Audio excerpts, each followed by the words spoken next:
नमस्कार दोस्तों। यह सेशन बेटा 50-50 क्वेश्चन की प्रैक्टिस सेशन है। पहले बेटा हम लोग करेंगे हिंदी की प्रैक्टिस, इसके बाद हम लोग करेंगे बेटा जीके जीएस की प्रैक्टिस, उसके बाद हमारा होगा यूपी जीके की। तीनों बेटा 50-50 क्वेश्चन अभी लगाए गए हैं। 150 क्वेश्चन की टोटल सीरीज है। अगर आपको सेशन पसंद आता है तो इस सेशन को इसके अलावा और भी टॉपिक्स जोड़े जा सकते हैं। आप कमेंट करके बताइएगा कि किन किन नए टॉपिक्स को जोड़ा जाए। अभी हिंदी जीके जीएस और यूपी जीके है।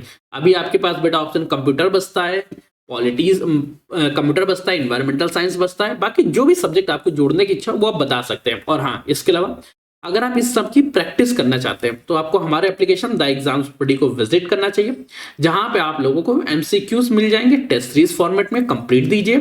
साथ ही साथ इसकी पीडीएफ चाहिए तो ये पीडीएफ भी आपको एप्लीकेशन पे मिल जाएगी। पीडीएफ वैसे 2 जगह प्रोवाइड कराई जाती है, आप लोग तो अब पता ही होगा। ये पीडीएफ बेटा आपको हमारे एप्लीकेशन और हमारे टेलीग्राम दोनों जगह मिलती है। केवल जो एमसीक्यूज हैं वो केवल और केवल एप्लीकेशन पे ही मिल पाते हैं, क्योंकि वो हमारे लिए पॉसिबल नहीं है कि हम टेलीग्राम पे इसके एमसीक्यूज करा सकें। तो अगर आपको इस सेशन पसंद आए तो बताइएगा, नहीं पसंद आता तो कमेंट्स करिएगा। कमेंट करना मत भूलिएगा, सेशन को लाइक करिएगा और सेशन पूरा देख के जाना। तो बेटा पूरा देखने से ये होगा कि आपकी तैयारी कैसी है ये आपको पता चल सकेगी।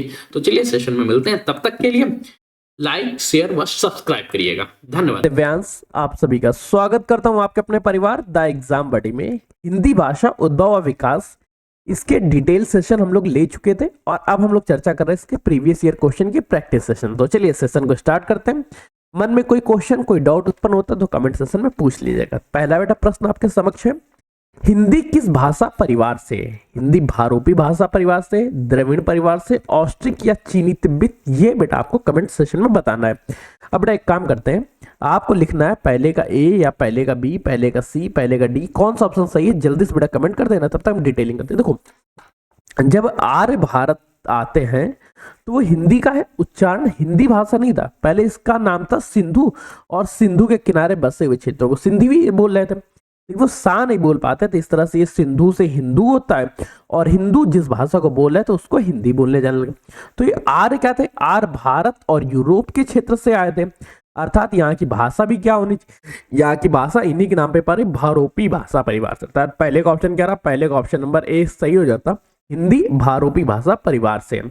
उसके पीछे का इतिहास भी समझना बेटा, वो समझना। भारत में सर्वाधिक बोली जाने वाली भाषा कौन सी है? संस्कृत, तमिल, उर्दू, हिंदी? आप बेटा ये भी बताओ, भारत में सेकंड सबसे ज्यादा बोली जाने वाली भाषा तो बंगाली है, ये आपको कमेंट सेक्शन में पता ही होगा। पहली भाषा कौन सी? पहली भाषा बेटा हिंदी है, जो सर्वाधिक रूप से बोली जाती है, अर्थात ऑप्शन क्या रहा? सेकंड का ऑप्शन नंबर डी बिल्कुल सही हो जाता।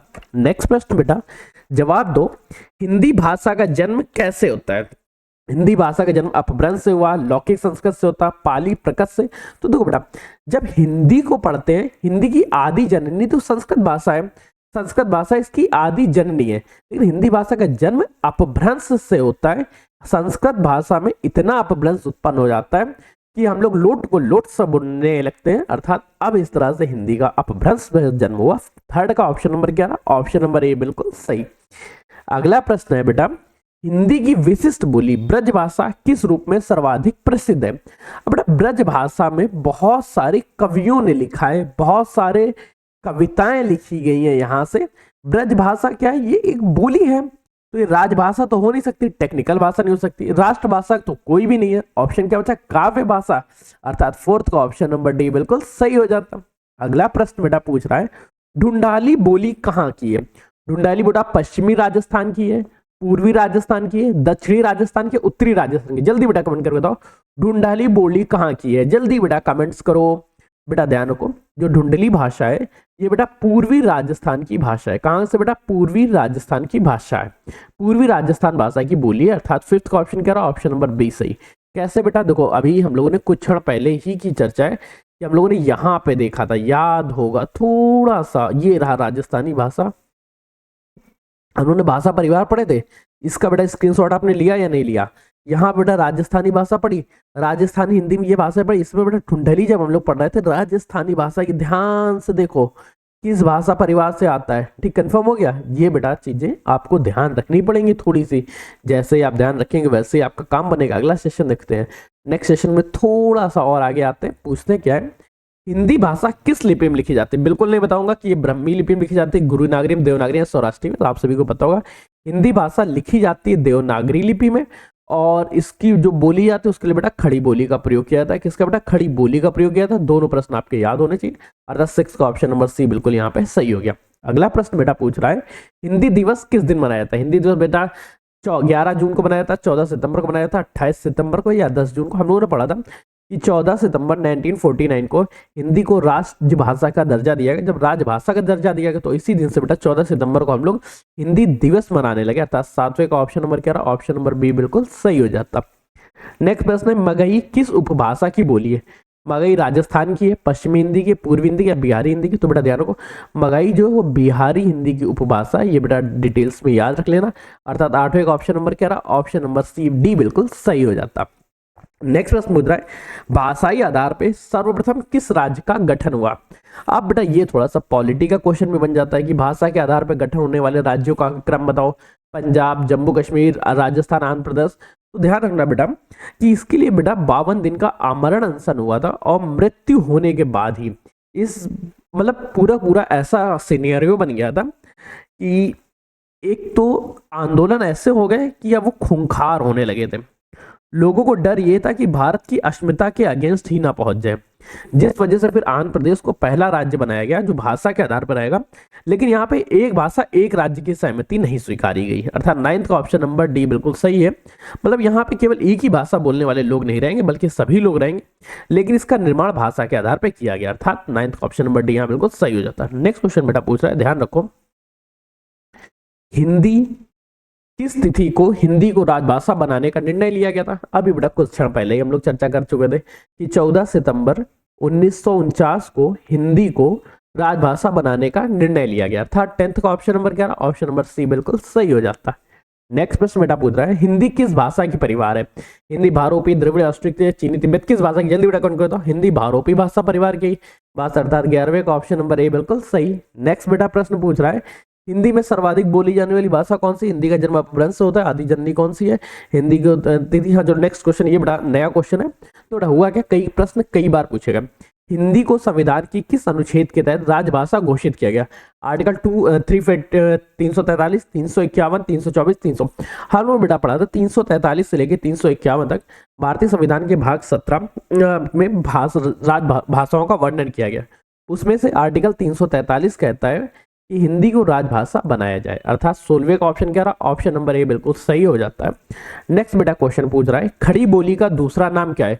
खड़ी बोली को मगही कहते, कौरवी कहते, हिंदुस्तानी बघेली। हम लोग बेटा सेशन पढ़ रहे थे, वहां पढ़ा था कि खड़ी बोली को हम लोग कौरवी भाषा के नाम से या कौरवी बोली नाम से भी जाना जाता है, अर्थात 17वें का ऑप्शन क्या रहा? 17वें का ऑप्शन नंबर बी बिल्कुल सही हो जाता है। हिंदी को हम लोग कौरवी बोली भी बोलते हैं। नेक्स्ट क्वेश्चन बेटा अगला सेशन स्विच करते हैं, अधिकतर भारतीय भाषाओं का विकास किस लिपि से हुआ है? भारतीय भाषाओं का विकास शारदा लिपि से हुआ, खरोष्ठी से, कुटिल से या ब्राह्मी से? अधिकतर भारतीय भाषाओं का बेटा जो विकास वो ब्राह्मी लिपि से हुआ है, अर्थात 18वें का ऑप्शन नंबर क्या रहा? ऑप्शन नंबर डी बिल्कुल सही हो जाता है। ब्राह्मी लिपि से हिंदी भाषा का विकास होता है।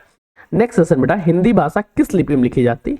हिंदी भाषा गुरुमुखी में लिखी जाती है, देवनागरी में, ब्राह्मी में या खरोष्ठी में? तो हिंदी भाषा जो है वो बेटा देवनागरी लिपि में लिखी जाती है। किस लिपि में बेटा? देवनागरी लिपि, अर्थात 19वें का ऑप्शन क्या रहा? 19वें का ऑप्शन नंबर बी बिल्कुल सही हो जाता, देवनागरी लिपि में लिखी जाती है। नेक्स्ट बेटा सेशन, वर्तमान हिंदी का प्रचलित रूप क्या है?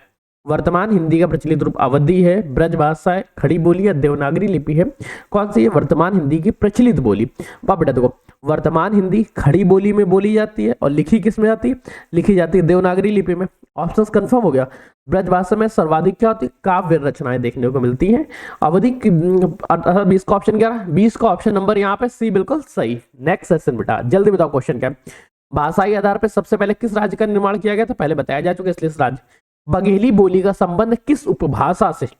बघेली बोली का संबंध राजस्थानी से है, पूर्वी से है, बिहारी हिंदी से या पश्चिमी हिंदी से? जब हम लोग बेटा भाषा के उपभाषाओं और उनकी 18 बोलियों के बारे में चर्चा कर रहे थे, वहां हम लोगों ने पढ़ा था कि बघेली भाषा का संबंध पूर्वी हिंदी से है। किससे बेटा? पूर्वी हिंदी से है, अर्थात 22वें का ऑप्शन नंबर क्या रहा? ऑप्शन नंबर बी बिल्कुल सही हो जाता है। नेक्स्ट सेशन बेटा पूछ रहा है, हिंदी की कुल कितनी उपभाषाएं हैं? हिंदी की बेटा कितनी? 5 उपभाषाएं हैं, और इन 5 उपभाषाओं में 18 बोलियां हैं। कुछ कुछ स्थान पे यहाँ 17 बोलियां लिखी होती हैं। यहाँ पे option number 11, option number C हमारा सही हो गया। हिंदी के विकास के लिए निर्देश संविधान के किस अनुच्छेद में दिए गए हैं? अब देखो बेटा, आर्टिकल 351 कहता है कि हिंदी भाषा के लिए विकास के लिए केंद्र व राज्य अपनी भरकस प्रयास करेंगे, अर्थात 24वें का ऑप्शन नंबर डी बिल्कुल सही हो गया। नेक्स्ट प्रश्न है, हिंदी भाषा हिंदी प्रचार सभा का मुख्यालय कहाँ स्थित है? दक्षिण भारत हिंदी प्रचार भाषा का मुख्यालय कहाँ स्थित है? दक्षिण भारत में हिंदी प्रचार सभा का मुख्यालय चेन्नई में स्थित है। ये पॉइंट्स याद रखना बेटा, आई चेन्नई एक्सप्रेस, अर्थात 25वें का ऑप्शन क्या रहा? ऑप्शन नंबर सी बिल्कुल सही हो जाता। नेक्स्ट क्वेश्चन, ब्रजभाषा किस उपभाषा के अंतर्गत आता है? ब्रजभाषा पूर्वी हिंदी, पश्चिमी हिंदी, राजस्थानी हिंदी, पहाड़ी हिंदी किसके अंतर्गत आता है? तो बेटा ब्रजभाषा का वर्णन, जो ब्रजभाषा है ये बेटा हिंदी की पश्चिमी हिंदी उपभाषा ब्रांच के अंतर्गत आता है, अर्थात 26वें का ऑप्शन क्या रहा? ऑप्शन नंबर बी बिल्कुल सही हो जाता। नेक्स्ट सेक्शन, संविधान की 8वीं अनुसूची में शामिल भाषाओं की संख्या कितनी है? संविधान की 8वीं अनुसूची में वर्तमान समय में 22 भाषाएं सम्मिलित हैं, अर्थात 14 गलत, 18 गलत, 25वीं भी गलत, 22 केवल ऑप्शन सही हो गया। नेक्स्ट प्रश्न है, हिंदी की आदि जननी पाली भाषा का संबंध किस धर्म से है? अच्छा बेटा, पाली भाषा में हम लोगों को बौद्ध धर्म के जैन साहित्य देखने को मिलते हैं, वहीं प्रकृत भाषा में जैन धर्म से संबंधित विचार देखने को मिलते हैं, अर्थात इसका संबंध किसने? बौद्ध धर्म से। 28 का ऑप्शन नंबर बी बिल्कुल सही हो जाता है। नेक्स्ट बेटा प्रश्न, प्रथम राजभाषा आयोग के अध्यक्ष कौन बने थे? प्रथम राजभाषा आयोग के अध्यक्ष बेटा पी सुब्रमण्यम राव जी थे, जीबी पंत थे, सुनीति कुमार चटर्जी थे या बीजी खेर? तो बेटा ध्यान रखो, प्रथम राजभाषा आयोग के अध्यक्ष बीजी खेर थे, अर्थात 29 का ऑप्शन नंबर क्या रहा? ऑप्शन नंबर ए बिल्कुल सही हो जाता। नेक्स्ट क्वेश्चन बेटा, हिंदी विश्व हिंदी दिवस, देखो भारतीय हिंदी दिवस या हिंदी दिवस 14 सितंबर को मनाया जाता है, वही विश्व हिंदी दिवस की चर्चा करेंगे तो विश्व हिंदी दिवस 10 जनवरी को मनाया जाता है, अर्थात ऑप्शन क्या रहा? 30वें का ऑप्शन नंबर बी बिल्कुल सही हो जाता है, 10 जनवरी। नेक्स्ट सेशन बेटा, मैथिली किस उपभाषा की बोली है? मैथिली राजस्थानी की है, बिहारी की है, पूर्वी हिंदी की या पहाड़ी हिंदी की? मैथिली किस उपभाषा की बोली है? तो बेटा जो मैथिली है वो बिहारी हिंदी की उपभाषा है। किसकी बेटा? बिहारी हिंदी की। 31 का ऑप्शन क्या रहा? ऑप्शन नंबर बी बिल्कुल सही हो गया। नेक्स्ट सेशन बेटा पूछा है, खड़ी बोली का प्रयोग सबसे पहले किस पुस्तक में हुआ है? खड़ी बोली का सबसे पहले प्रयोग बेटा भक्ति सागर में हुआ, सुख सागर में, प्रेम सागर या काव्य सागर? जल्दी बेटा कमेंट करके बताओ कि खड़ी बोली का प्रयोग सबसे पहले कहाँ? खड़ी बोली का प्रयोग सबसे पहले हम लोगों को प्रेम सागर नामक पुस्तक में देखने को मिलता है, अर्थात 32 का ऑप्शन नंबर डी बिल्कुल सही हो गया यहाँ पे। नेक्स्ट बेटा सेशन ध्यान रखो, बताओ संविधान की 8वीं अनुसूची में मूल रूप से कितनी भाषाएं थी? अगर संविधान की मूल भाषाओं की चर्चा करें, मूल रूप से इसमें 14 भाषाएं थी, वर्तमान समय में 22 भाषाएं हो गई हैं। इसके लिए 2 संशोधन हुए, अर्थात यहाँ ऑप्शन क्या रहा? 12 गलत, 16 गलत, 18 गलत, ऑप्शन नंबर 33 का ऑप्शन नंबर बी बिल्कुल सही हो जाता है। नेक्स्ट प्रश्न बेटा पूछ रहा है, देवनागरी लिपि का विकास किस लिपि में हुआ है? देवनागरी लिपि बेटा ब्राह्मणी में से, खरोष्ठी से, रोमन से, फारसी से? तो ध्यान रखो, जो देवनागरी लिपि है बेटा यहाँ इस तरह से याद रखो, देवों के नगर की जो लिपि वो देवनागरी लिपि है। देवों में रहते कौन थे? ब्रह्मा, अर्थात ये ब्रह्मी लिपि का प्रारूप होगा। और 34 का ऑप्शन नंबर ए बिल्कुल सही हो गया। भूलेंगे तो नहीं इस तरह से, याद भूल भी ना जाना बेटा, गलती से भी यहाँ एक भी क्वेश्चन नहीं भूलने देंगे। नेक्स्ट बेटा क्वेश्चन है, भोजपुरी बोली का केंद्र कौन सा जिला है? भोजपुरी बोली बेटा बलिया क्षेत्र में, मथुरा क्षेत्र में, लखनऊ या रीवा? भोजपुरी बोली का जो केंद्र है वो बेटा बलिया क्षेत्र है, अर्थात 35 का ऑप्शन नंबर ए बिल्कुल सही हो जाता है, बलिया। नेक्स्ट बेटा क्वेश्चन पूछ रहा है, ब्रज भाषा का विकास किस अपभ्रंश से हुआ है? ब्रज भाषा शौरसैनी अपभ्रंश, मागधी अपभ्रंश, आर्ध मागधी या पैसाची? तो ब्रज भाषा का जो विकास है ये बेटा शौरसैनी अपभ्रंश से देखने को मिलता है, अर्थात ऑप्शन नंबर क्या रहा? यहाँ पे बेटा अपभ्रंश 36 का ऑप्शन नंबर ए बिल्कुल सही हो जाता। ब्रज भाषा का विकास शौरसैनी अपभ्रंश से देखने को मिलता है। अमीर खुसरो ने जिन बोलियों के विकास में अग्रणी भूमिका निभाई वह कौन सी है? अमीर खुसरो ने ब्रज भाषा के विकास में अवधी, खड़ी या भोजपुरी किसके में अग्रणी भूमिका निभाई? तो बेटा अमीर खुसरो की रचनाएं हम लोगों को खड़ी बोली में देखने को मिलती है, अर्थात इनका योगदान भी खड़ी बोली में होगा। 37 का ऑप्शन नंबर सी बिल्कुल सही हो जाता। नेक्स्ट प्रश्न बेटा पूछ रहा है, हिंदी की कुल कितनी बोलियां हैं? अभी बेटा चर्चा की थी, हिंदी की 18 बोलियां हैं। 15 गलत, 20 गलत, 22 गलत, ऑप्शन नंबर क्या था? 38 का ऑप्शन नंबर बी बिल्कुल सही हो जाता है। नेक्स्ट प्रश्न बेटा पूछ रहा है, रामचरित की मानस की रचना किस भाषा में हुई? रामचरितमानस ब्रज भाषा में लिखी गई, खड़ी बोली में, अवधी या मैथिली? तो बेटा रामचरितमानस जो है वो अवधी भाषा में लिखी गई। किस भाषा में बेटा? अवधी भाषा में। अर्थात 39 का ऑप्शन नंबर सी बिल्कुल सही हो जाता है। नेक्स्ट क्वेश्चन बेटा पूछ रहा है, राजभाषा का अर्थ क्या है? राजभाषा बेटा क्या है? राजभाषा देश की जनता की भाषा है, सरकारी कामकाज की भाषा है, राष्ट्र काव्य की भाषा है, या केवल शिक्षित लोगों की कोई भी भाषा होगी तो उसको राजभाषा नहीं। राजभाषा मतलब देश का कार्यकाल, देश का कामकाज जिस भी भाषा में किया जाएगा उसको हम लोग राजभाषा के नाम से जाना जाएगा। अर्थात सरकारी कामकाज की भाषा को राजभाषा कहते हैं। 40 का ऑप्शन नंबर बी बिल्कुल सही हो जाता। नेक्स्ट प्रश्न बेटा है, छत्तीसगढ़ी किस उपभाषा की बोली है? छत्तीसगढ़ी पश्चिमी भाषा की है, पूर्वी भाषा की, बिहारी भाषा की, पहाड़ी हिंदी की, किसकी बेटा? तो बेटा छत्तीसगढ़ी जो है वो पूर्वी हिंदी की भाषा है। अर्थात 41 का ऑप्शन नंबर बी बिल्कुल सही हो जाता है। नेक्स्ट प्रश्न बेटा, देवनागरी लिपि का सर्वप्रथम प्रयोग किस राज्य में हुआ था? देवनागरी लिपि का सबसे पहला प्रयोग महाराष्ट्र में हुआ, उत्तर प्रदेश में हुआ, राजस्थान में या गुजरात में? तो देवनागरी लिपि का सबसे पहला प्रयोग हम लोगों को गुजरात राज्य में देखने को मिलता है। अर्थात 42 का ऑप्शन नंबर डी बिल्कुल सही हो गया। अगला प्रश्न सही जवाब देना बेटा, हिंदी की उपभाषा बिहारी का विकास किस अपभ्रंश से हुआ है?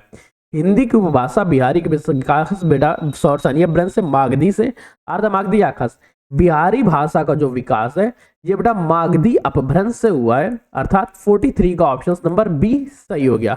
कल के सेशन में हम लोग चर्चा करेंगे हिंदी वर्णमाला के बारे में। हिंदी वर्णमाला क्या होती है, वर्ण क्या होता है, वर्ण विचार। कल से आपका सेशन स्टार्ट हो जाएगा। नेक्स्ट बेटा प्रश्न पूछ रहा है, अवधी बोली का केंद्र क्या है? अवधी बोली का केंद्र अयोध्या है, पटना है, जयपुर है या अंबाला है? अवधी बोली का केंद्र क्या है? जो बेटा अवधी बोली का केंद्र बेटा अयोध्या क्षेत्र में अवधी बोली बोली जा रही। अर्थात 44 का ऑप्शन नंबर ए बिल्कुल सही हो जाता। संविधान के किस भाग में राजभाषा का उल्लेख है? भारतीय संविधान के भाग 17 अनुसूची 8 में संविधान राजभाषा का उल्लेख किया गया।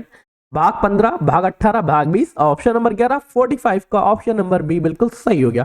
प्लस सेशन को पूरा देखना, अच्छा लग रहा हो तो लाइक दोस्तों शेयर करना। भाषा की सबसे छोटी इकाई क्या है? हमको पढ़ा था, अगर मौखिक भाषा है तो मौखिक भाषा की सबसे छोटी इकाई क्या है? ध्वनि। वही लिखित भाषा की सबसे छोटी इकाई क्या है? वर्ण। यहाँ पर ध्वनि और वर्ण दोनों एक साथ दे दिए गए। अर्थात 46 का ऑप्शन नंबर डी बिल्कुल हमारा सही हो गया। नेक्स्ट प्रश्न बेटा पूछ रहा है, हिंदी वर्णमाला के कुल कितने वर्ण है? हिंदी वर्णमाला में बेटा ये वर्णमाला के एक्सटेंशन से ये आपको कल की क्लास में देखने को मिलेंगे। हिंदी वर्णमाला में कुल 52 वर्ण है। वर्तमान समय में एक और जुड़ गया, 53 वर्ड्स हो गए। नेक्स्ट बेटा प्रश्न है, हरियाणवी बोली का अन्य प्रचलित नाम क्या है? हरियाणवी बोली को कौरवी नाम से जानते हैं, जाटू, बांगरू, बुंदेली या इनमें से कोई नहीं। तो बेटा हरियाणवी बोली जो है इसको बेटा बांगरू नाम से भी जाना जाता है, जाटू या बांगरू नाम से भी जाना जाता है। अर्थात 48 का option number 11, option number B बिल्कुल सही हो जाता। नेक्स्ट प्रश्न है, हिंदी को राजभाषा बनाने का विचार सर्वप्रथम कहां उदित हुआ था? सबसे पहले बेटा इसका उदय बेटा विचार जो है तो वो बंगाल से आया था। 49 का ऑप्शन नंबर सी बिल्कुल सही। भोजपुरी भाषा का शेक्सपियर किसे कहा जाता है? जल्दी बेटा बताओ। भोजपुरी भाषा का शेक्सपियर भिखारी ठाकुर को कहा जाता है, कबीरदास को, प्रेमचंद को, जयशंकर प्रसाद को। तो भोजपुरी भाषा का शेक्सपियर जो है ये भिखारी ठाकुर जी को कहा जाता है। किसको बेटा? भिखारी ठाकुर जी को कहा जाता है। अर्थात 50 का option number 11, option number A बिल्कुल सही हो जाता। नेक्स्ट से बेटा पूछा है, मैथिली को संविधान की 8वीं अनुसूची में किस वर्ष में शामिल किया गया?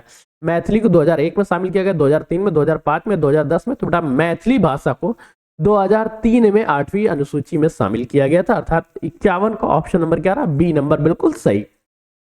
नेक्स्ट दूसरा, भाषा के शुद्ध रूप का ज्ञान किससे होता है? तो जो व्याकरण है यही भाषा के शुद्ध लेखन व पाठन के अध्ययन को कहते हैं व्याकरण। लिपि लिखने का तरीका है, लिखित भाषा अलग है, क्रिया का अलग है। अर्थात ऑप्शन क्या रहा? 52 का ऑप्शन नंबर बी बिल्कुल सही हो गया। नेक्स्ट प्रश्न बेटा पूछ रहा है, मारवाड़ी किस उपभाषा की बोली है? मारवाड़ी बेटा पहाड़ी हिंदी की, पश्चिम राजस्थानी, बिहारी, पश्चिम हिंदी किसकी है? जो बेटा मारवाड़ी है ये बेटा राजस्थानी हिंदी की एक उपभाषा की बोली है। अर्थात ऑप्शंस कह रहा 53 का ऑप्शन नंबर बी बिल्कुल सही हो जाता।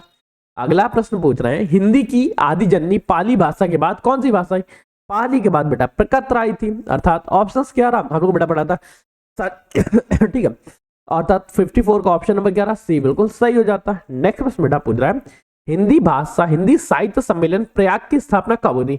प्रयाग की स्थापना सन 1910 में हुई, 1920 में, 1947 से 1950। ध्यान रखो प्रयाग की स्थापना 1910 में होती है। अर्थात 55 का ऑप्शन नंबर ए बिल्कुल सही हो जाता। नेक्स्ट प्रश्न बेटा पूछना चाहता है, हिंदी भाषा में कुल कितने स्वर हैं? हिंदी भाषा में 9 स्वर हैं, 11 स्वर, 13 या 15? तो हिंदी भाषा में कुल 11 स्वरों की संकल्पना प्रस्तुत की, अर्थात 56वें का ऑप्शन नंबर बी बिल्कुल सही हो जाता है। नेक्स्ट प्रश्न बेटा, कन्नौजी बोली किस जनपद के में मुख्य रूप से बोली जाती है? कन्नौजी कन्नौज में बोली जाती है, साथ ही साथ ये कानपुर में क्षेत्र में भी बोली जाती है, और फर्रुखाबाद इटावा क्षेत्र में भी, अर्थात उपयुक्त सभी ऑप्शन सही। 57 का ऑप्शन नंबर डी बिल्कुल सही, कोई दिक्कत समस्या नहीं होनी चाहिए। कुमायूं और गढ़वाली किस उपभाषा की बोली है? कुमायूं बेटा पहाड़ी हिंदी की, राजस्थानी हिंदी, बिहारी या पूर्वी हिंदी की? कुमायूं और गढ़वाली जो पहाड़ी हिंदी की भाषा है, अर्थात 58 का ऑप्शन नंबर ए बिल्कुल सही। नेक्स्ट प्रश्न बेटा ध्यान रखो और जल्दी बेटा बताओ, आयोगवाह वर्ण क्या है? ये बेटा कल के सेशन में स्टार्ट होंगे, कल हम लोग वर्णमाला पढ़ने वाले, वहां से यहाँ के क्वेश्चन आएंगे।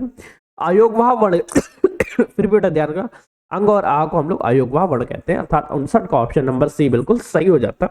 नेक्स्ट बेटा प्रश्न पूछ रहा है, हिंदी की पढ़नी किसे कहा जाता है? हिंदी की पढ़नी की चर्चा करें तो हिंदी का पढ़नी किशोरीदास वाजपेयी जी को कहा जाता है, अर्थात 60वें का ऑप्शन नंबर ए बिल्कुल सही हो जाता, किशोरीदास वाजपेयी।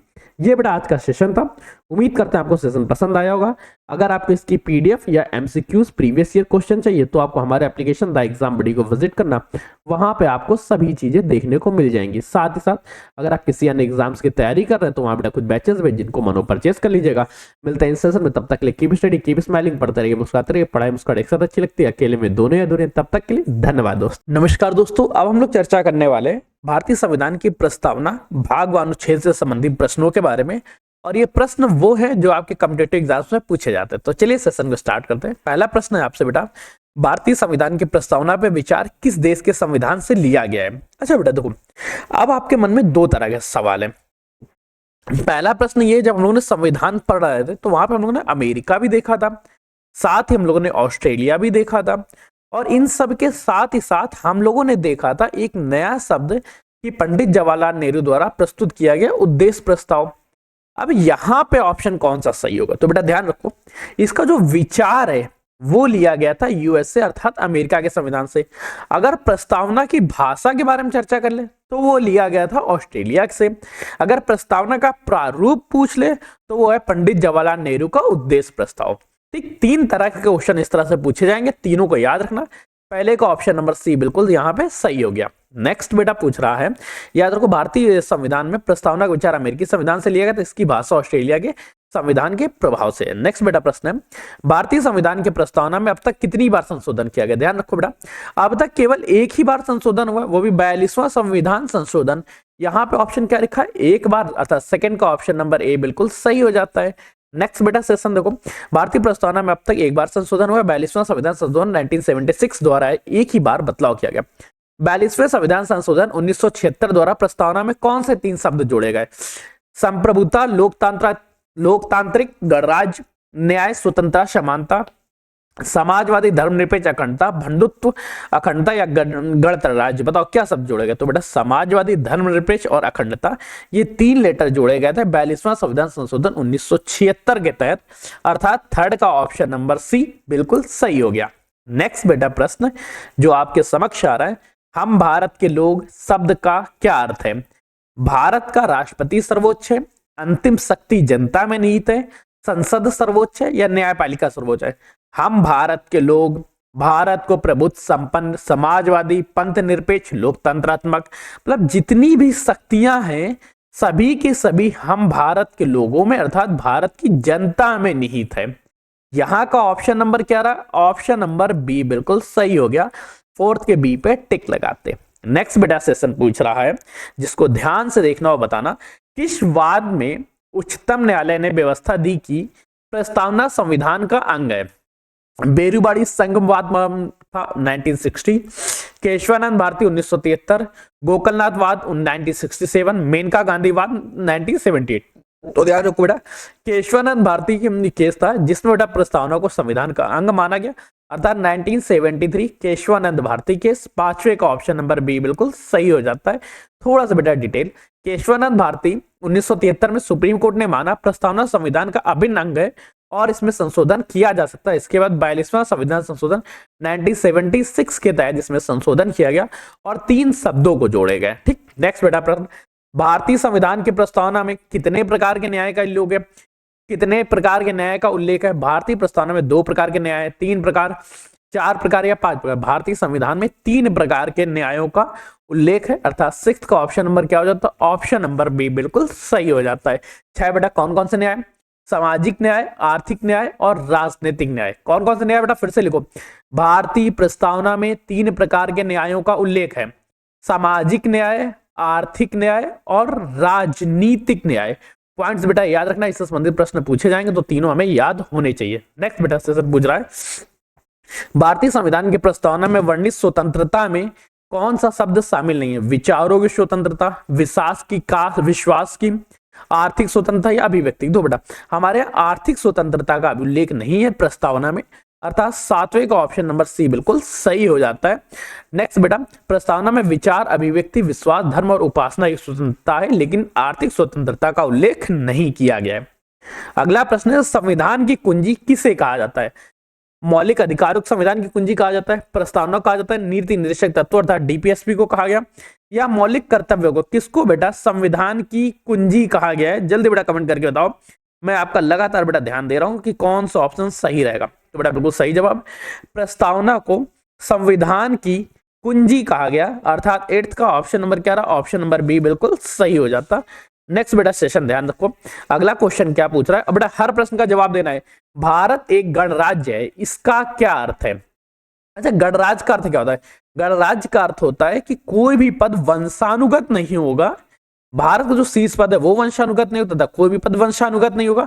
भारत में गणतंत्र की व्यवस्था होगी और उसमें लोगों द्वारा चुना हुआ व्यक्ति ही शीर्ष पद तक, विषय तक आएगा। भारत एक गणराज्य, इसका अर्थ क्या है? वंशानुगत शासन का नहीं होना, स्वतंत्र होना, संसद होना, धर्म, अर्थात ऑप्शन नंबर 11 9th का ऑप्शन नंबर ए बिल्कुल यहाँ पे सही हो जाता है। नेक्स्ट बेटा चर्चा करते हैं, प्रस्तावना में धर्मनिरपेक्ष शब्द का सही अर्थ क्या है? धर्मनिरपेक्ष का अर्थ क्या हुआ?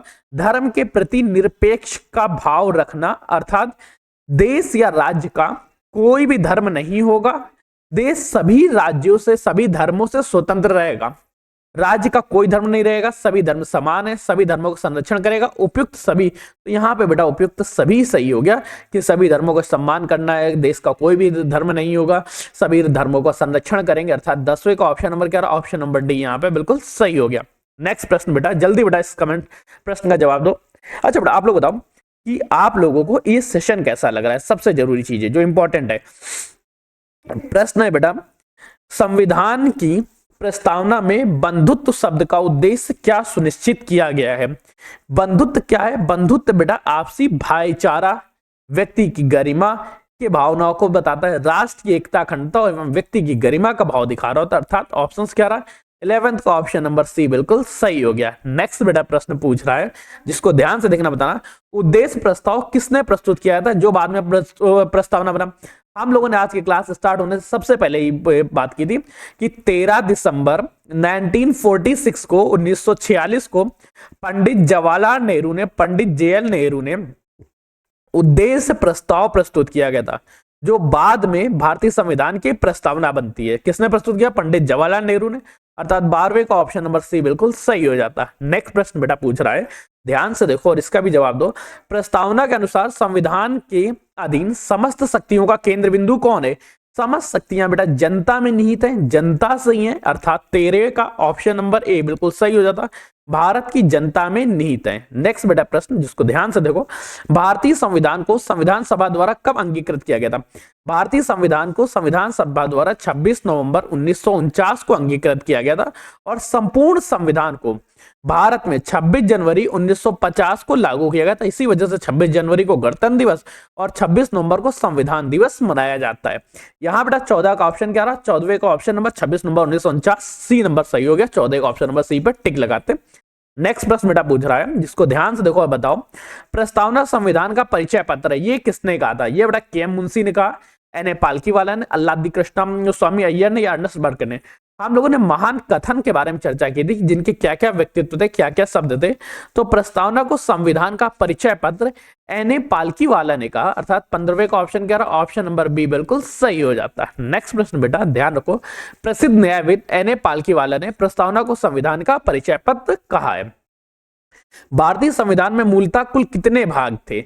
जब बेटा भारत का संविधान प्रारंभ हुआ था तो भारतीय संविधान में 22 भाग हैं। कितने बेटा? 22 भाग, अर्थात 16वें का ऑप्शन क्या रहा? ऑप्शन नंबर सी बिल्कुल सही हो जाता है। ठीक है, अब वर्तमान समय में 25 हो गए। नेक्स्ट बेटा, संविधान का कौन सा भाग नागरिकता से संबंधित है? अब बेटा संविधान के जब हम लोगों ने भाग और अनुच्छेद की सेशन लिए थे वहां हम लोगों ने चर्चा की थी भाग के बारे में, और नागरिकता से संबंधित किस भाग में वर्णन। देखो, पहले में राज्य की सीमा अर्थात संघ एवं राज्य क्षेत्रों को, दूसरा बेटा नागरिकों के बारे में बताता है, नागरिकों अर्थात नागरिकता के विषय में। भाग 2 17वें का ऑप्शन नंबर बी बिल्कुल सही हो गया भाग 2 में। नेक्स्ट बेटा प्रश्न जिसको ध्यान से देखना, भाग 2 आर्टिकल 5 से 11 तक भारत की नागरिकता के विषय में प्रावधान प्रस्तुत किए गए। भारतीय संविधान के किस भाग को भारत का मैग्ना कार्टा कहा जाता है? भारत का मैग्ना कार्टा बेटा मौलिक अधिकारों को कहा जाता है, नीति निषेध तत्वों को कहा जाता है, मौलिक कर्तव्यों या पंचायतों को। बेटा भारत का जो मैग्ना कार्टा है यह संज्ञा भारत के मौलिक अधिकारों को दिया गया। किसको बेटा? मौलिक अधिकार को दिया गया। मौलिक अधिकार का वर्णन कहाँ है? मौलिक अधिकारों का वर्णन भारत के संविधान में भाग 3 में वर्णित है, अर्थात ऑप्शंस के 18वें का ऑप्शन नंबर ए बिल्कुल सही हो जाता है। नेक्स्ट प्रश्न बेटा ध्यान से देखो और जल्दी से बेटा इसका जवाब देना। राज्य के नीति निषेध तत्व भारतीय संविधान के किस भाग में वर्णित है? राज्य के नीति निषेध तत्वों को हम लोग डीपीएसपी नाम से भी जानते हैं, डायरेक्टिव प्रिंसिपल स्टेट पॉलिसीज। इसमें बेटा गांधीवादी या महात्मा गांधी जी की वास्तविक छवि देखने को मिलती है। अगर आपसे प्रश्न कभी भी पूछ ले कि भारत में भारतीय संविधान में महात्मा गांधी की वास्तविक छवि हमें कहां देखने को मिलती है, तो बेटा ध्यान रखना, महात्मा गांधी की वास्तविक छवि हम लोगों को भारतीय संविधान में डीपीएसपी में देखने को मिलती है, जिसका वर्णन भारतीय संविधान के भाग 4 में वर्णित है। किसके बेटा? भाग 4, अर्थात यहाँ ऑप्शन क्या रहा? भाग 2 गलत, भाग 3 गलत, भाग 4 ऑप्शन नंबर क्या रहा? 19 का ऑप्शन नंबर सी बिल्कुल सही हो जाता है। इस तरह से बेटा प्रश्न याद करने। नेक्स्ट बेटा प्रश्न देखो ध्यान से और इसका जवाब आपको देना है। क्या है प्रश्न? मौलिक अधिकारों को किस भाग में जोड़ा गया? मौलिक अधिकारों को भाग 4 ए में जोड़ा गया था और हिंदी में बेटा भाग 4 का में जोड़ा गया, अर्थात 20वें का ऑप्शन क्या रहा? ऑप्शन नंबर बी बिल्कुल सही हो जाता है। नेक्स्ट प्रश्न ध्यान से देखो, 42वें संविधान संशोधन 1976 द्वारा, ये बेटा ऑप्शन यहाँ पे गलत हो गया।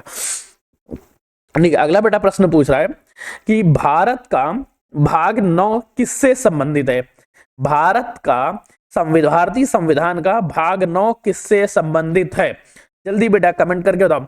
भाग 9 का संबंध बेटा नगर पालिका से है या सहकारी समितियों से है या इसका संबंध पंचायतों से है या केंद्र राज्य संबंध से है?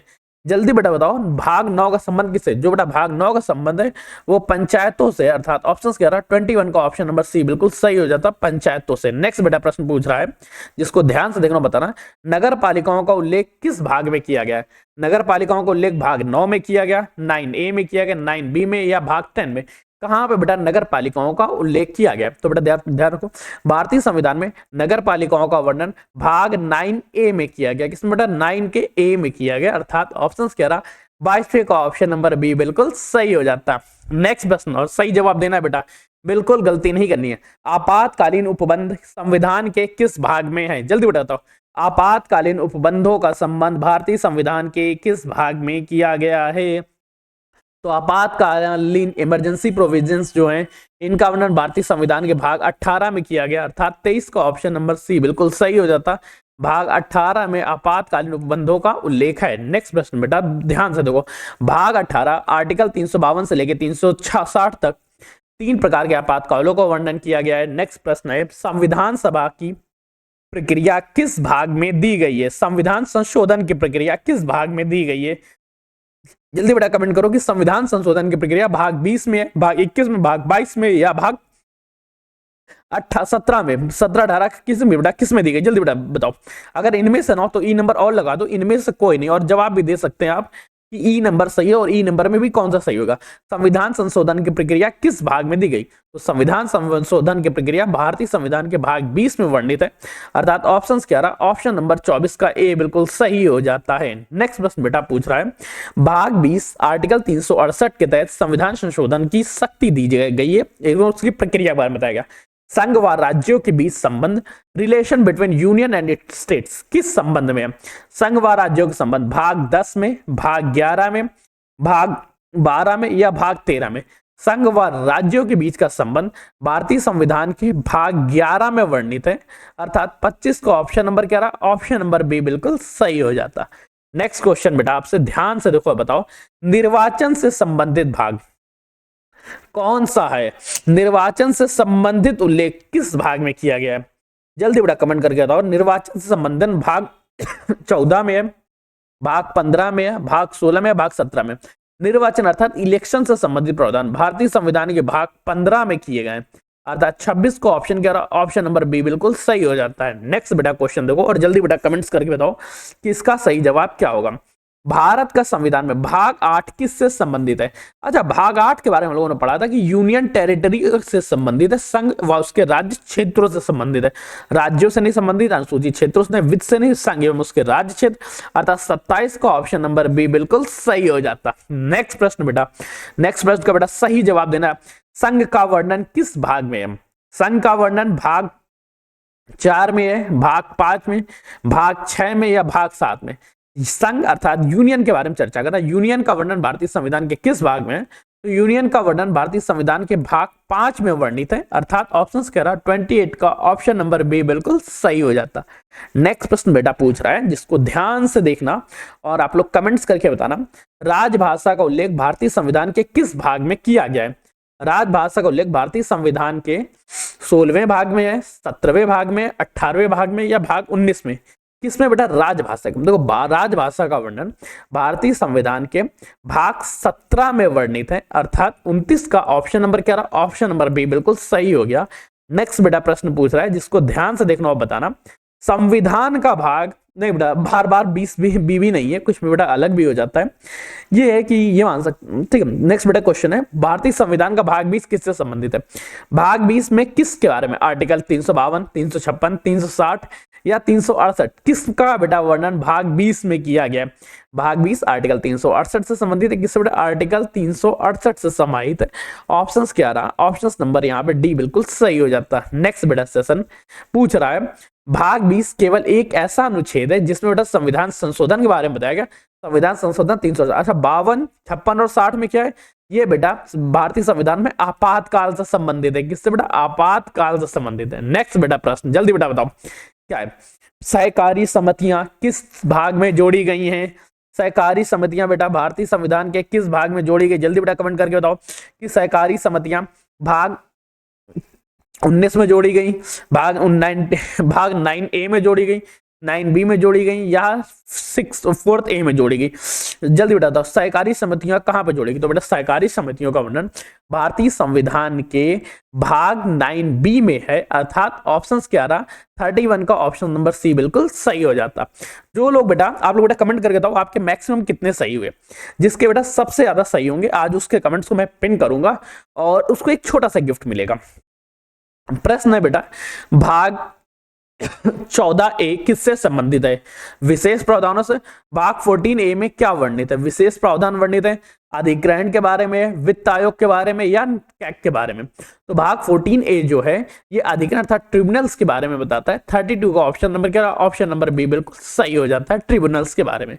नेक्स्ट बेटा प्रश्न पूछ रहा है 42वें संविधान संशोधन द्वारा प्रशासनिक व अन्य अधिकारों के लिए भाग 14A जोड़ा गया। नेक्स्ट बेटा प्रश्न है जिससे ध्यान को भाग 6 किससे संबंधित है? भाग 6 में बेटा संघ के बारे में है, राज्य के बारे में। संविधान का भाग 6 किससे संबंधित है? संघ से, राज्य से, नागरिकता से या मूल कर्तव्य से? तो बेटा आपको पता ही होगा कि भाग 6 में राज्यों के बारे में वर्णन है, अर्थात ऑप्शंस कह रहा 33 का ऑप्शन नंबर बी बिल्कुल सही हो जाता।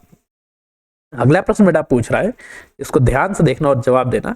अनुसूचित और जनजाति क्षेत्रों का प्रशासन किस भाग में है? सूचित व जनजाति क्षेत्रों का प्रशासन भारतीय संविधान के भाग 10 में वर्णित है, अर्थात ऑप्शंस क्या रहा? यहाँ पे ऑप्शन नंबर 34 का बी बिल्कुल सही हो जाता। नेक्स्ट प्रश्न बेटा ध्यान से देखो और जवाब देना बेटा सही। संक्षिप्त नाम, प्रारंभ और हिंदी का प्राधिकृत पाठ किस भाग में है? अब बेटा ये इस बारे में वर्णन भारतीय संविधान में सबसे लास्ट में किया गया है। सबसे लास्ट का वर्णन क्या हुआ? भारतीय संविधान के भाग 22 में।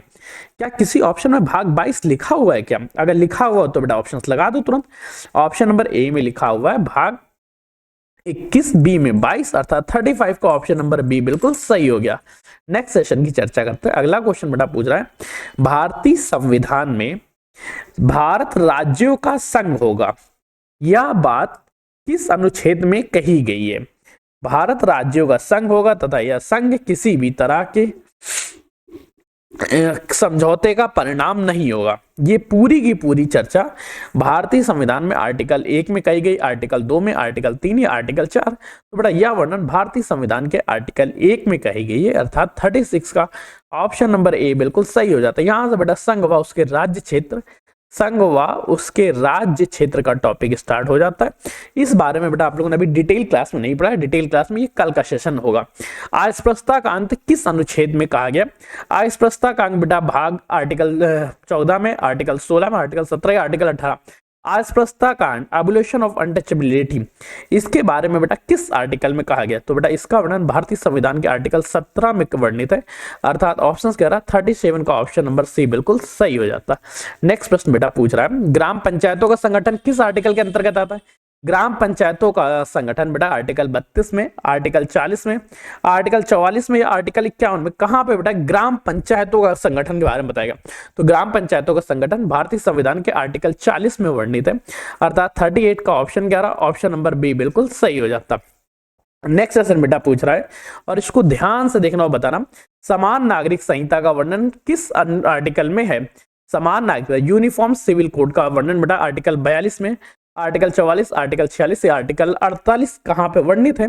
तो बेटा यूनिफॉर्म सिविल कोड का वर्णन भारतीय संविधान के आर्टिकल 44 में वर्णित है, आर्टिकल 44 अर्थात 39 का ऑप्शन नंबर क्या? ऑप्शन नंबर बी बिल्कुल सही हो जाता है। नेक्स्ट बेटा सेशन पूछ रहा है और इसको ध्यान से देखना बताना, आर्टिकल 32 को किसने संविधान की आत्मा और हृदय कहा है? संविधान की आत्मा और हृदय का श्रेय जवाहरलाल नेहरू को जाता है, बी आर अम्बेडकर को, एम एन रॉय को या महात्मा गांधी को? भी आर्टिकल 32 को संविधान की आत्मा और हृदय डॉक्टर भीमराव अंबेडकर जी ने कहा, अर्थात 40 का ऑप्शन क्या रहा? ऑप्शन नंबर बी बिल्कुल सही हो जाता है। नेक्स्ट बेटा सेशन पूछ रहा है और इस सेशन को ध्यान से देखना और बताना, शिक्षा का अधिकार किस अनुच्छेद में जोड़ा गया? शिक्षा का अधिकार आर्टिकल 19 में जोड़ा गया, 21 में, 21A में या आर्टिकल 45 में? तो बेटा शिक्षा का अधिकार जो है 21A में जोड़ा गया, अर्थात 41 का ऑप्शन नंबर सी बिल्कुल सही हो जाता। नेक्स्ट बेटा ध्यान रखो, 86वें कॉन्स्टिट्यूशन अमेंडमेंट संविधान संशोधन 2002 द्वारा अनुच्छेद 21A को जोड़ा गया, जिसमें बेटा 6 से लेकर 14 वर्ष के बच्चों को शिक्षा के लिए मूल अधिकार बनाया गया। नेक्स्ट क्वेश्चन है, अनुच्छेद 51A में कुल कितने मौलिक कर्तव्यों का वर्णन है? 51A में कितने मौलिक कर्तव्य बताए गए? मौलिक कर्तव्यों की संख्या 10 है, 11 है, 12 या 9 है। 51A के अंतर्गत कुल 11 मौलिक कर्तव्य बताए गए, अर्थात 42वें का ऑप्शन 11 ऑप्शन नंबर बी बिल्कुल सही हो जाता। नेक्स्ट बेटा सेशन पूछ रहा है जिसको ध्यान से देखना बताना, राष्ट्रपति द्वारा वित्तीय आपातकाल किस अनुच्छेद के तहत लगाया जाता है? वित्तीय आपातकाल बेटा आर्टिकल 352 के तहत, 356, 360 या 368 किसके तहत लगाया जाता है? जल्दी बेटा कमेंट करके बताओ। वित्तीय आपातकाल किसके? वित्तीय आपातकाल आर्टिकल 360 के तहत लगाया जाता है, अर्थात 43 का ऑप्शन नंबर सी बिल्कुल सही हो जाता है। नेक्स्ट बेटा सेशन की चर्चा करो। अगला सेशन क्या पूछ रहा है जिसको बेटा ध्यान से देखना और बताना बेटा, राज्यों में राष्ट्रपति शासन किस अनुच्छेद के तहत लगाया जाता है? राज्यों में राष्ट्रपति शासन किस अनुच्छेद के तहत लगाया जाता है? 352, 356, 360 या 370 किसके तहत लगाया जाता है? राज्यों में राष्ट्रपति शासन किस अनुच्छेद के तहत लगाया जाता है? तो बेटा यह बेटा लगाया जाता है आर्टिकल 356 के तहत, 356 के तहत। ठीक, 44 का ऑप्शन क्या रहा? ऑप्शन नंबर बी बिल्कुल सही हो जाता है। नेक्स्ट बेटा सेशन की चर्चा करो। अगला क्वेश्चन पूछ रहा है जिसको ध्यान से देखना होगा ना, विधि के समझ क्षमता का अधिकार किस अनुच्छेद में दिया गया? विधि के समझ समानता का अर्थ क्या है? कानून के समझ सभी समान रहेंगे, इस बात का वर्णन आर्टिकल 14 में, आर्टिकल 15, आर्टिकल 16 या आर्टिकल 19 ये बेटा वर्णन भारतीय संविधान के अनुच्छेद 14 में दिया गया, अर्थात ऑप्शन क्या रहा? यहाँ 45 का ऑप्शन नंबर ए बिल्कुल सही हो जाता। नेक्स्ट बेटा सेशन पूछ रहा है जिसको ध्यान से देखो, प्राण और दैहिक स्वतंत्रता का संरक्षण किस अनुच्छेद में है? प्राण व दैहिक स्वतंत्रता का संरक्षण आर्टिकल 19 में, आर्टिकल 20, आर्टिकल 21 या आर्टिकल 22 किस में वर्णित है? तो बेटा इसका वर्णन भारतीय संविधान के आर्टिकल 21 अर्थात अनुच्छेद 21 में किया गया, 46 का ऑप्शन नंबर सी बिल्कुल सही हो जाता। नेक्स्ट बेटा सेशन पूछ रहा है जिसको ध्यान से देखना और बताना, प्रेस की स्वतंत्रता किस अनुच्छेद में अंतर्निहित मानी जाती है? प्रेस की स्वतंत्रता भारतीय संविधान के आर्टिकल 19A में बताई गई, 20 में, 21 में या 22 में? तो प्रेस की स्वतंत्रता का वर्णन भारतीय संविधान के आर्टिकल 19A में कहा गया, अर्थात 47 का ऑप्शन नंबर ए बिल्कुल सही। नेक्स्ट बेटा सेशन ध्यान देखो बेटा, अंतरराष्ट्रीय शांति व सुरक्षा की अभिव्यक्ति किस अनुच्छेद में है? अंतरराष्ट्रीय शांति व सुरक्षा की अभिवृद्धि आर्टिकल 48 में, 49 में, 50 में और 51 में? किस में बेटा? इसका बेटा वर्णन भारतीय संविधान के आर्टिकल 51 में किया गया, अर्थात 48 का ऑप्शन नंबर डी बिल्कुल सही हो जाता है। नेक्स्ट बेटा क्वेश्चन पूछ रहा है जिसको ध्यान से देखो, अनुच्छेद 368 का वर्णन किस में है? अनुच्छेद 368 का वर्णन में भारतीय संविधान के संविधान संशोधन के बारे में बताया गया, अर्थात 49 का ऑप्शन नंबर बी बिल्कुल सही हो जाता है, संविधान संशोधन। नेक्स्ट बेटा सेशन पूछ रहा है किस अनुच्छेद के तहत उच्चतम न्यायालय रिट जारी कर सकता है? सुप्रीम कोर्ट किसके तहत रिट जारी कर सकता है? आर्टिकल 13, आर्टिकल 32 के तहत, आर्टिकल 226 या 123 के तहत? तो रिट जारी करने की शक्ति आर्टिकल 32 में दी गई है, अर्थात 50 का ऑप्शन 11 ऑप्शन नंबर बी बिल्कुल सही हो जाता है। नेक्स्ट बेटा सेशन ध्यान से चलो बेटा, ये महत्वपूर्ण 50 प्रश्नों की श्रृंखला थी जो आपके कराए गए, साथ ही साथ अब चेक करते हैं अगले सेशन में। तब तक के लिए कीप स्टडी, कीप स्माइलिंग, बढ़ते रहिए, मुस्कुराते रहिए और हाँ, सेशन छोड़ के मत जाना। सेशन नमस्कार दोस्तों, अब आप लोगों का फिर से एक बार स्वागत है जहां पर हम लोग चर्चा करेंगे उत्तर प्रदेश के 50 ऐसे महत्वपूर्ण प्रश्नों के बारे में। वैसे इसकी डिटेल क्लास आप लोगों ने मॉर्निंग में ली होगी, अगर नहीं ली है तो लिंक मैं डिस्क्रिप्शन में लगा दूंगा, वहां से जाके ले लीजिएगा। इस पूरे क्वेश्चन को देखिएगा। अगर आप इसको एज अ पीडीएफ देखना चाहते हैं, मतलब जैसे एमसीक्यूज होते हैं वैसे आप देना चाहते हैं, तो एप्लीकेशन द एग्जाम्स बडी को डाउनलोड करिएगा। वहां पे आप लोगों को एमसीक्यू सेक्शन में इसके सारे के सारे टेस्ट पेपर मिल जाएंगे, जहां से आप टेस्ट पेपर देके आप अपनी तैयारी को परख सकते हैं कि आपकी तैयारी कैसी है। पहला प्रश्न, उत्तर प्रदेश का स्थापना दिवस कब मनाया जाता है? 1 नवंबर को, 24 जनवरी को, 15 अगस्त या 26 जनवरी? जल्दी बेटा कमेंट करके बताओ। यूपी स्थापना दिवस आप लोगों को पता होगा 24 जनवरी को उत्तर प्रदेश स्थापना दिवस मनाया जाता है, अर्थात फर्स्ट का ऑप्शन क्या रहा? ऑप्शन नंबर बी बिल्कुल सही हो जाता। नेक्स्ट बेटा प्रश्न आपसे पूछ रहा है जिसको बेटा ध्यान से देखो, जल्दी से जवाब दो। उत्तर प्रदेश की राजधानी क्या है? बिल्कुल नहीं बताने वाला है कि उत्तर प्रदेश की राजधानी लखनऊ है, ये बिल्कुल नहीं बताऊंगा। नेक्स्ट बेटा सेशन, क्षेत्रफल की दृष्टि से उत्तर प्रदेश का भारत में कौन सा स्थान है? क्षेत्रफल की दृष्टि से उत्तर प्रदेश का भारत में चौथा स्थान है। नेक्स्ट, उत्तर प्रदेश का राजकीय पक्षी कौन सा? जल्दी बताता हूं। मोर राजकीय पक्षी, सारस, कोयल या तोता? उत्तर प्रदेश का राजकीय पक्षी कौन सा है? उत्तर प्रदेश के राजकीय पक्षी की चर्चा करेंगे तो सारस उत्तर प्रदेश का राजकीय पक्षी है, अर्थात फोर्थ का ऑप्शन नंबर बी बिल्कुल सही हो जाता है। नेक्स्ट क्वेश्चन, उत्तर प्रदेश का राजकीय पशु कौन सा है? उत्तर प्रदेश का राजकीय पशु बेटा शेर है, बारहसिंगा है, हाथी या बाघ? तो बारहसिंगा जो है उत्तर प्रदेश का राजकीय पशु है, अर्थात फिफ्थ का ऑप्शन नंबर बी बिल्कुल सही हो जाता। उत्तर प्रदेश का राजकीय वृक्ष कौन सा है? उत्तर प्रदेश का राजकीय वृक्ष बेटा नीम है, पीपल है, अशोक है या बरगद है? बेटा हो सकता है क्वेश्चन आपको स्टार्टिंग में सरल लग रहे हो, ऐसा लग रहा है कि बहुत ज्यादा पढ़े हुए हैं, तो बेटा सेशन भी 01 है। आज से ये कंप्लीट सेशन स्टार्ट हो चुका है, जिसके बाद बेटा आप लोगों को जल्द से जल्द सारा का सारा क्वेश्चन कवर कराया जाएगा। बेटा उत्तर प्रदेश का राजकीय वृक्ष की चर्चा करें तो उत्तर प्रदेश का राजकीय वृक्ष बेटा अशोक का पेड़ है, अर्थात ऑप्शन क्या रहा? 6 का ऑप्शन नंबर सी बिल्कुल सही हो गया। राजकीय पुष्प कौन सा है? उत्तर प्रदेश का राजकीय पुष्प पलाश है, जिसको बेटा फैरो फॉरेस्ट के नाम से भी जाना जाता है, अर्थात 7 का ऑप्शन नंबर सी बिल्कुल सही। उत्तर प्रदेश में कुल कितने जिले? अभी बेटा 75 जिले, एक नया जिला बनने वाला है, अगर बन गया तब देखी जाएगी, अभी तक नहीं बना, अभी तक 75 पर टिक लगाओ, ऑप्शन नंबर 8 का सी बिल्कुल सही हो जाता। उत्तर प्रदेश में कितने मंडल? उत्तर प्रदेश में कुल 18 मंडल है। उत्तर प्रदेश में कितने मंडल है? 18 मंडल है, 9th का ऑप्शन नंबर सी बिल्कुल। उत्तर प्रदेश का सबसे बड़ा जिला क्षेत्रफल की दृष्टि से कौन सा है?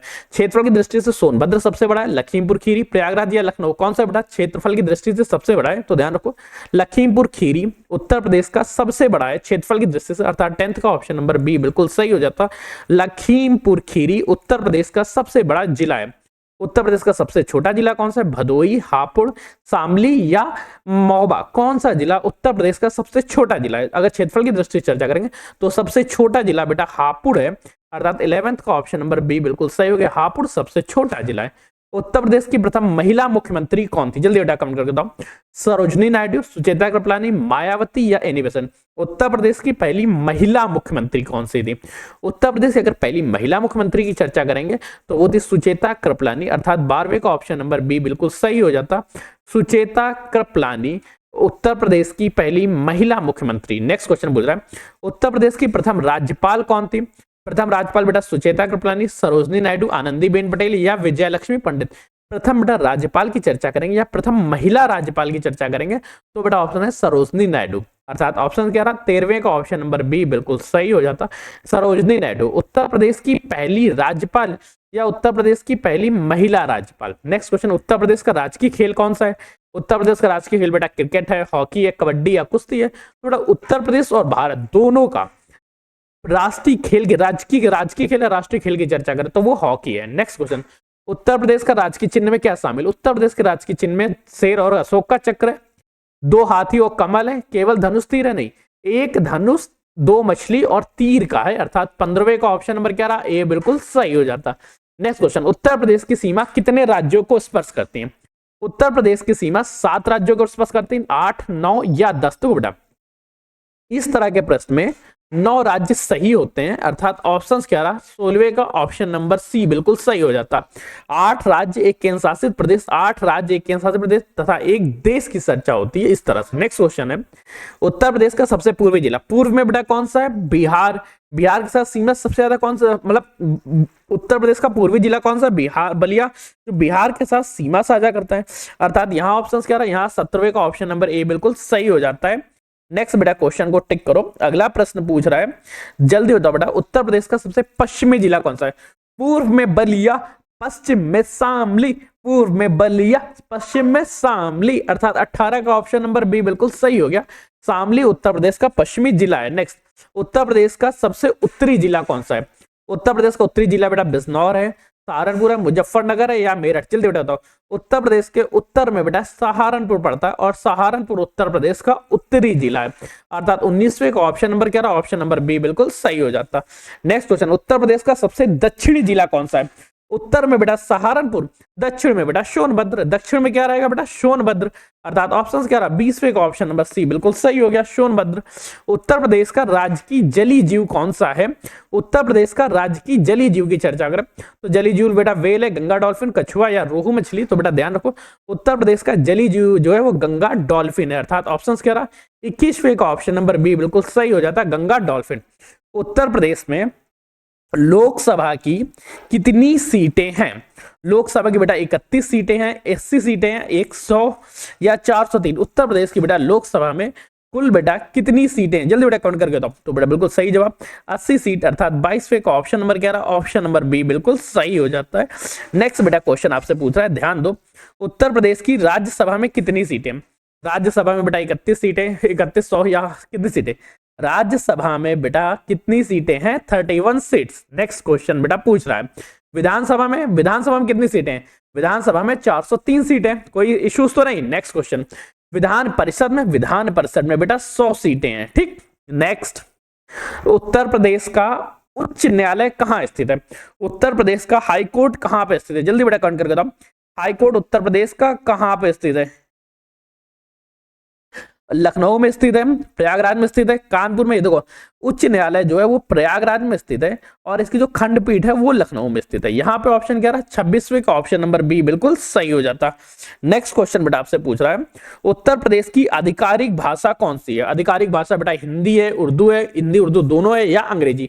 तो उत्तर प्रदेश की आधिकारिक भाषा की चर्चा करें तो दोनों है, हिंदी और उर्दू, अर्थात 27वें का ऑप्शन नंबर सी बिल्कुल सही हो जाता। नेक्स्ट क्वेश्चन बोल रहा है, जनसंख्या की दृष्टि से उत्तर प्रदेश का कौन सा स्थान है?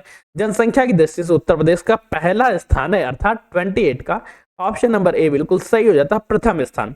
उत्तर प्रदेश की सर्वाधिक जनसंख्या वाला जिला कौन सा? सर्वाधिक जनसंख्या की चर्चा करेंगे तो उत्तर प्रदेश की सबसे ज्यादा जिला वहीं पे है जहां पे सबसे ज्यादा विधान परिषद की सीटें हैं, अर्थात ऑप्शन क्या रहा? प्रयागराज। ऑप्शन नंबर क्या रहा? प्रयागराज, ऑप्शन नंबर प्रयागराज 29 का ऑप्शन नंबर सी बिल्कुल सही। नेक्स्ट क्वेश्चन पूछा है, उत्तर प्रदेश का न्यूनतम जनसंख्या वाला जिला कौन सा है? सबसे कम जिला बेटा महोबा है, चित्रकूट है, हमीरपुर, श्रावस्ती। सबसे कम जनसंख्या कहां पे? तो सबसे कम जनसंख्या बेटा महोबा में है, अर्थात 30वें का ऑप्शन क्या रहा? 30 का ऑप्शन नंबर ए बिल्कुल सही हो जाता है। नेक्स्ट क्वेश्चन, उत्तर प्रदेश की साक्षरता दर 2011 की जनगणना के अनुसार कितनी है? साक्षरता दर 65.5 है, 67.7 है, 72.1 है या 70 है? तो उत्तर प्रदेश की साक्षरता दर जो है वो 67.7% है, अर्थात 31 का ऑप्शन नंबर बी बिल्कुल सही हो जाता। नेक्स्ट क्वेश्चन बेटा पूछ रहा है उत्तर प्रदेश के सर्वाधिक साक्षरता वाला जिला कौन सा है। उत्तर प्रदेश के सर्वाधिक साक्षरता लखनऊ में, वाराणसी में, गौतम बुद्ध नगर में या कानपुर नगर में। तो बेटा सर्वाधिक साक्षरता जो है वो गौतम बुद्ध नगर में है, अर्थात ऑप्शन क्या रहा, ऑप्शन नंबर 32 का सी बिल्कुल सही हो जाता है, गौतम बुद्ध नगर। नेक्स्ट क्वेश्चन पूछ रहा है उत्तर प्रदेश का न्यूनतम साक्षरता वाला जिला कौन सा है। न्यूनतम साक्षरता बेटा बहराइच, श्रावस्ती, बलरामपुर या बदायूं, कहां पे बेटा न्यूनतम साक्षरता है। तो बेटा न्यूनतम साक्षरता वाला जिला बेटा श्रावस्ती है, अर्थात ऑप्शन क्या रहा 33 का ऑप्शन नंबर बी बिल्कुल यहाँ सही हो जाता है। नेक्स्ट क्वेश्चन उत्तर प्रदेश का लिंगानुपात के अगर उत्तर प्रदेश की चर्चा करेंगे, जनगणना 2011 पे आधारित है और जनगणना 2011 के आधार पर उत्तर प्रदेश की लिंगानुपात 912, अर्थात 34 का ऑप्शन नंबर बी बिल्कुल सही हो जाता है। उत्तर प्रदेश में किस जिले को पीतल नगरी कहा जाता है। पीतल नगरी बेटा अलीगढ़, ताला, फिरोजाबाद, चूड़ियां, मुरादाबाद या खुर्जा, जल्दी बेटा काउंट करके बताओ। तो मुरादाबाद को बेटा पीतल नगरी के नाम से जाना जाता है, अर्थात ऑप्शन क्या रहा 35 का ऑप्शन नंबर सी बिल्कुल सही हो जाता है। नेक्स्ट क्वेश्चन उत्तर प्रदेश में मैनचेस्टर किस शहर को कहा जाता है। उत्तर प्रदेश का मैनचेस्टर किस शहर को कहा जाता है। लखनऊ को कहा जाता है, कानपुर नगर को कहा जाता है, आगरा को या मेरठ को, किसको बेटा उत्तर प्रदेश का मैनचेस्टर कहा जाता है। जल्दी बता दो मैनचेस्टर की उपाधि उत्तर प्रदेश में किस नगर को मिलती है। तो बेटा मैनचेस्टर कहा जाता है कानपुर नगर को उत्तर प्रदेश का मैनचेस्टर कहा जाता है, अर्थात 36 का ऑप्शन नंबर बी बिल्कुल सही। उत्तर प्रदेश में चौधरी चरण सिंह अंतरराष्ट्रीय हवाई अड्डा कहाँ स्थित है। चौधरी चरण सिंह इंटरनेशनल एयरपोर्ट बेटा वाराणसी में, कानपुर में, लखनऊ में या कुशीनगर में। चौधरी चरण सिंह बेटा लखनऊ में स्थित है, अर्थात 37 का ऑप्शन क्या रहा 37 का ऑप्शन नंबर सी बिल्कुल सही हो जाता। उत्तर प्रदेश में सर्वाधिक वर्षा कहाँ होती। सर्वाधिक वर्षा मथुरा में होती, गोरखपुर में, देवरिया में या वाराणसी में। सर्वाधिक वर्षा की चर्चा करें तो उत्तर प्रदेश के गोरखपुर में सर्वाधिक वर्षा होती है, अर्थात 38 का ऑप्शन नंबर बी बिल्कुल सही है, गोरखपुर। नेक्स्ट क्वेश्चन बेटा पूछ रहा है उत्तर प्रदेश में सबसे कम वर्षा कहाँ होती है। अगर न्यूनतम वर्षा की चर्चा करें तो झांसी में होती, ललितपुर में, मथुरा में या बांदा में। जल्दी बेटा कमेंट करके बताओ कि न्यूनतम वर्षा कहाँ होती है। उत्तर प्रदेश में न्यूनतम वर्षा बेटा मथुरा में होती है, अर्थात 39 का ऑप्शन नंबर सी बिल्कुल सही हो जाता है, मथुरा में सबसे कम वर्षा होती है। नेक्स्ट क्वेश्चन गोविंद बल्लभ पंत सागर झील उत्तर प्रदेश के किस जिले में स्थित है। गोविंद बल्लभ पंत सागर झील बेटा ललितपुर में है, सोनभद्र में, मिर्जापुर में या प्रयागराज में। जल्दी बेटा कमेंट करके बताओ गोविंद बल्लभ पंत सागर झील कहाँ स्थित है। तो यह बेटा सोनभद्र में स्थित है, अर्थात ऑप्शन क्या रहा 40 का ऑप्शन नंबर बी बिल्कुल सही हो जाता है, सोनभद्र। नेक्स्ट क्वेश्चन उत्तर प्रदेश के प्रथम मुख्यमंत्री कौन थे। उत्तर प्रदेश के प्रथम मुख्यमंत्री बेटा चौधरी चरण सिंह, गोविंद बल्लभ पंत, चंद्रभानु गुप्त या कमलापति त्रिपाठी। जल्दी बेटा काउंट करता हूं प्रथम मुख्यमंत्री कौन थे। उत्तर प्रदेश के प्रथम मुख्यमंत्री की चर्चा करेंगे तो बेटा वो गोविंद बल्लभ पंत जी थे, अर्थात 41 का ऑप्शन नंबर बी बिल्कुल सही हो जाता है, गोविंद बल्लभ पंत। नेक्स्ट क्वेश्चन उत्तर प्रदेश का कौन सा जिला 3 ओर से मध्य प्रदेश से घिरा हुआ है। उत्तर प्रदेश का जो ललितपुर है यह बेटा 3 ओर से एमपी से घिरा हुआ है, अर्थात ऑप्शन क्या रहा 42 का ऑप्शन नंबर सी बिल्कुल सही हो जाता है। नेक्स्ट क्वेश्चन बेटा जल्दी पढ़ो उत्तर प्रदेश का एकमात्र जिला जिसकी सीमा 4 राज्यों को स्पर्श करती है। 4 राज्यों की सीमा को स्पर्श करने वाला जिला कौन सा है। ये उत्तर प्रदेश का एकमात्र है, साथ साथ भारत का भी एकमात्र जिला है जो 4 राज्यों के साथ सीमा साझा करता है, वह है बेटा सोनभद्र, अर्थात 43 का ऑप्शन नंबर बी बिल्कुल सही हो जाता है। नेक्स्ट क्वेश्चन उत्तर प्रदेश में दुधवा नेशनल पार्क किस जिले में स्थित है। उत्तर प्रदेश में दुधवा नेशनल पार्क किस जिले में स्थित है। जल्दी बेटा कमेंट करके बताओ दुधवा नेशनल पार्क पीलीभीत में, लखीमपुर खीरी में, बहराइच में या चंदौली में। तो दुधवा नेशनल पार्क जो है वो लखीमपुर खीरी में, कहां बेटा लखीमपुर खीरी में स्थित है, अर्थात ऑप्शन क्या रहा 44 का ऑप्शन नंबर बी बिल्कुल सही हो जाता है। नेक्स्ट क्वेश्चन उत्तर प्रदेश में सर्वाधिक विधानसभा सीटों वाला जिला कौन सा है। सबसे ज्यादा विधानसभा की सीटें बेटा कानपुर में, लखनऊ में, प्रयागराज में, आजमगढ़ में। तो बेटा सर्वाधिक विधानसभा की सीटें कहां है, वो बेटा प्रयागराज में स्थित है, अर्थात 45 का ऑप्शन क्या रहा ऑप्शन नंबर सी बिल्कुल सही हो जाता। उत्तर प्रदेश का सबसे पुराना विश्वविद्यालय कौन सा है। सबसे पुराना विश्वविद्यालय बीएचयू है, अलीगढ़ मुस्लिम लीग विश्वविद्यालय, इलाहाबाद या लखनऊ विश्वविद्यालय। कौन सा बेटा उत्तर प्रदेश का सबसे पुराना विश्वविद्यालय। तो यूपी का सबसे पुराने विश्वविद्यालय की चर्चा करें तो वह बेटा इलाहाबाद विश्वविद्यालय, अर्थात 46 का ऑप्शन नंबर सी बिल्कुल सही हो जाता है। नेक्स्ट क्वेश्चन उत्तर प्रदेश में परमाणु ऊर्जा केंद्र कहाँ स्थित है। परमाणु ऊर्जा केंद्र बेटा ओबरा में, पनकी में, नरौला में या हरदुल्लागंज, कहां बेटा परमाणु ऊर्जा केंद्र जो वो नरौरा में स्थित है, कहां बेटा नरौरा में, अर्थात 47 का ऑप्शन क्या रहा ऑप्शन नंबर सी बिल्कुल सही हो जाता है। नेक्स्ट क्वेश्चन उत्तर प्रदेश में बखीरा पश्चिम बिहार कहां स्थित है। बखीरा पश्चिम बिहार बेटा बलिया में है, संत कबीर नगर में, गोंडा में, रायबरेली में। जो बखीरा संत कबीरा रे बखीरा रे अर्थात संत कबीर नगर में स्थित है। इस तरह से बेटा हम लोग याद किया था 48 का ऑप्शन नंबर बी बिल्कुल सही हो जाता है। नेक्स्ट क्वेश्चन, उत्तर प्रदेश में अमसोच चोटी किस जिले में स्थित है? अमसोच चोटी बेटा सोनभद्र में, मिर्जापुर में, सहारनपुर में, चंदौली में, कहां स्थित है? अमसोच चोटी कहां पर स्थित है? जल्दी बेटा कमेंट करके बताओ कि अमसोच चोटी कहां पर स्थित है। जो बेटा सही जवाब अमसोच चोटी जो है वो बेटा सहारनपुर में स्थित है, अर्थात ऑप्शन क्या रहा 49 का ऑप्शन नंबर सी बिल्कुल सही हो जाता है। नेक्स्ट क्वेश्चन बेटा जल्दी से, उत्तर प्रदेश में ताला नगरी, ताला कहां लगाएंगे? अलीगढ़ में। अलीगढ़ का ताला सबसे प्यारा, अर्थात ऑप्शन क्या रहा सी, 50 का ऑप्शन नंबर सी बिल्कुल सही। तो आपने बेटा इस सेशन का कमाल की प्रैक्टिस की। कल के सेशन में हम लोग देखो अभी हमारे यहाँ 2 सेशन चल रहे हैं। क्या है? मॉर्निंग में आप लोगों को डिटेल क्लास कराई जाती है और इवनिंग में आप लोगों का प्रीवियस ईयर क्वेश्चन कराया जाता है। ये बेटा आज से शुरू है और अब ये लगातार चलता रहेगा अगर आपका प्यार बना रहेगा। मैं कोशिश कर दूंगा कि आप सभी लोग अपने ज्यादा से ज्यादा प्यार दें। और हाँ, सेशन लाइक नहीं तो लाइक कर दोस्तों शेयर कर दीजिएगा। चैनल पर नए चैनल को सब्सक्राइब कर लीजिएगा। अगर आपको इसके एमसीक्यूज देने का मन है तो एप्लीकेशन द एग्जाम बडी को फॉलो अप करिएगा। वहां पे बेटा आप लोगों को इसके प्रीवियस ईयर क्वेश्चन एमसीक्यूज से मिल जाएंगे ताकि आप अपनी प्रैक्टिस कर सके। तो मिलते हैं आपकी तैयारी में 4 चांद लगाते हैं। तब तक के लिए कीप स्टडी कीप स्माइलिंग, पढ़ते रहिए, मुस्कुराते रहिए। पढ़ाई मुस्कुराहट एक साथ अच्छी लगती है, अकेले में दोनों अधूरे। तब तक के लिए धन्यवाद दोस्तों।